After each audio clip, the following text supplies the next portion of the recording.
Hi, I'm Pat, and this is Winter, my furry travel companion. Together we live on my 35-foot sailboat with big dreams of traveling around the world. Compass points to the south, yes I left my past to the north. I just went to set the course, 'cause I don't care where I'm going.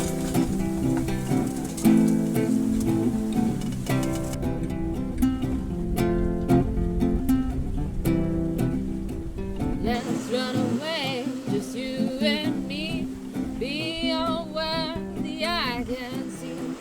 Let's run away, just you and me. We'll harness the wind and we'll tame the sea.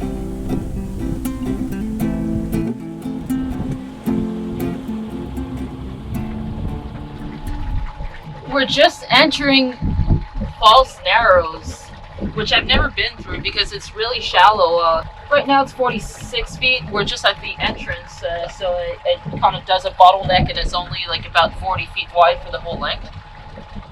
And it's just about a mile, or like 1.3 miles. It's hanging out around 15 feet, so that's perfect. If it keeps that depth all the way through, I'll be happy.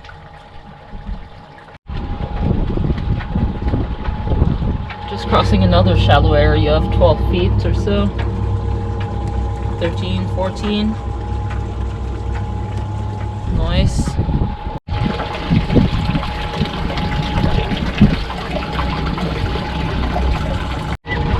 So we're pretty much through. There's only a couple hundred meters left.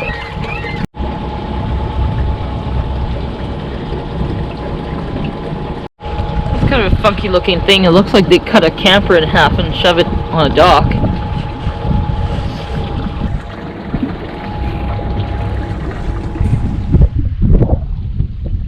We're just finally leaving Nanaimo. We're on our way to, I think, Blubber Bay, Texada or Lasqueti. I'm not sure. Like I really don't know where I'm going. So we'll see where the wind takes us. Because I'd like to stop before it gets dark. Because it's getting cold. It's cold at night, you know. So we got one reef into the main because it's supposed to pick up to 25 knots, and we should be it should be mostly downwind or like maybe on the beam for most of the way. So we're just rounding the rock, and we'll be good to actually sail because right now we're motor sailing. I guess I could sail.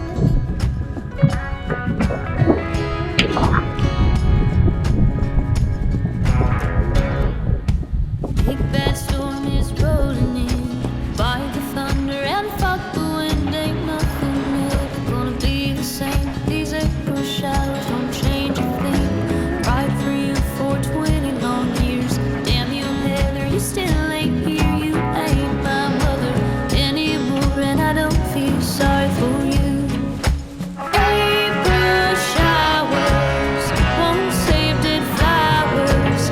I've got the power and I'm moving on. April showers won't save dead flowers. I've got the power and I'm moving on.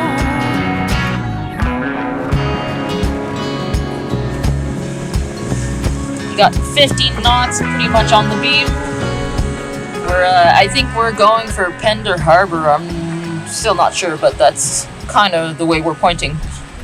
Because we're traveling a lot faster on a beam reach, and that's kind of where she wants to go right now. That old house is caving in. I won't go back there again. Go suffering, bet you believe these April showers don't change a thing. Finally, we're motor sailing, so we get somewhere before it gets dark. It's 4 o'clock now, and like the sun is, it's dark at like 6 o'clock at the moment. So I really don't feel like being out in the cold of night, because I'm already pretty bundled up, and I'd have to put on the foul weather gear basically. And poor little Winter would not be a fan of that either. Tucked in. Little Australian dog in Canada. That's a good idea, right? Right, Winter? Almost there. Almost there. Just another 2.5 miles at 2.5 knots.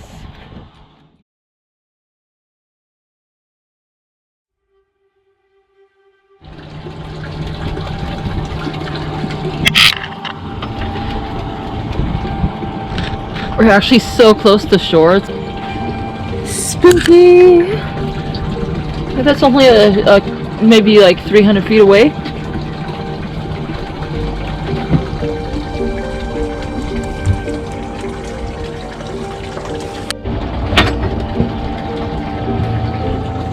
It's actually so easy to get turned around in this fog. I don't have an autopilot, so I'm just relying on the indicator on the GPS to see which way I'm heading. And we're gonna be heading through a pass that's only like 100 feet wide, so definitely don't want to miss that.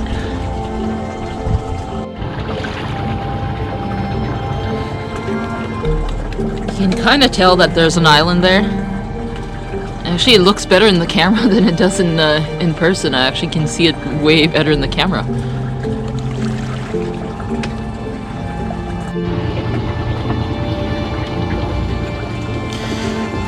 It's pretty cold today.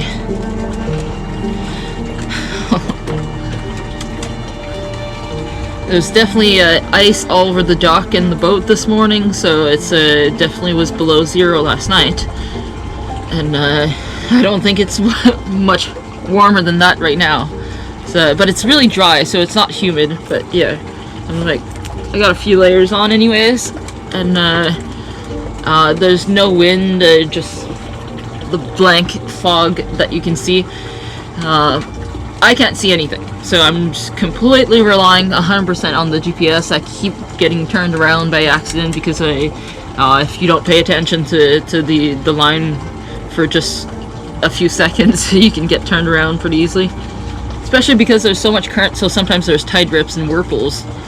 And we're approaching slack tide. That's kind of what we were aiming for, is to hit surge narrow at slack tide, so that it's the start of the favorable tide that will carry us north.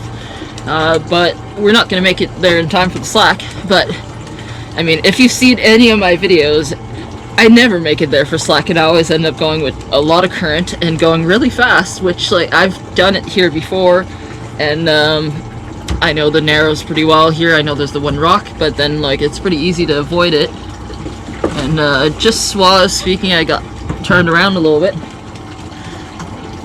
and we're just about to enter the narrow part, so I really can't mess around too much. Well, you can see shore a little bit.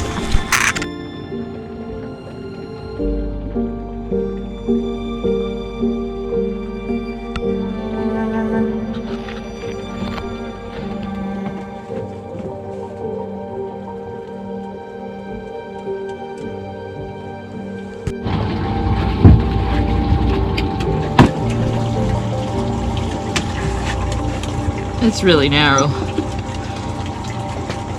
We still got 40 feet of depth.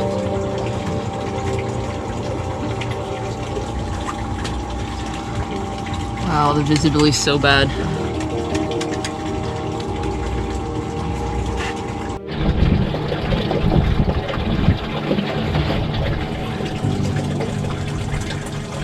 So far so good. There's not that much current.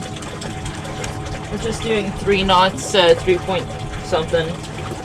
Last year when I did this passage, there was about a foot of a step down of current, and I'm just at the beginning of the tide, so yeah, I want to catch it through the next narrows.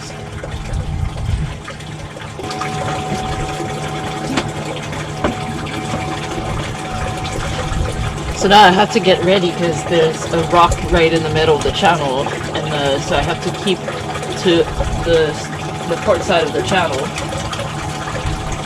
Oh yeah, there's the rip. 4.5 knots. 5 knots. So far so good. I still have steered. Oh wow, there is a rip. I just couldn't see it because of the fog. Look at that, guys.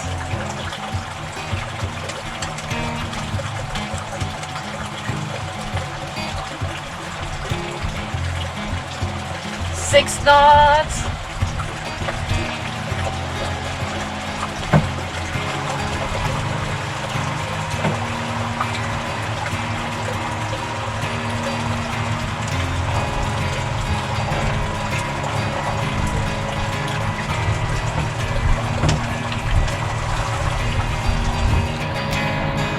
Well, that was fun. For a moment we were headed straight for the rock. Now we're pretty good now.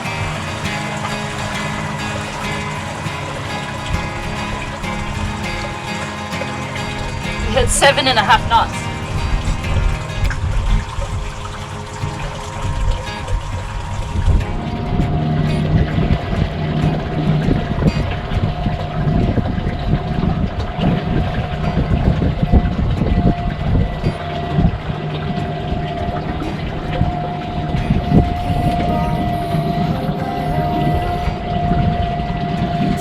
We're making 6 knots basically sideways.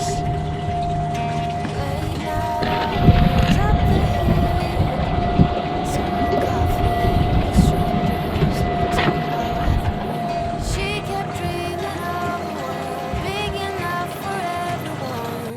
She knew it must rain before it grows. She kept dreaming of the day butterflies survived the wheel. Even though she got knocked down, it never showed. Dear Lily, where'd you go? Where's your heart at? Why'd you fall back? Lately, your afterglow is shining brighter, waking up an uneasy egg.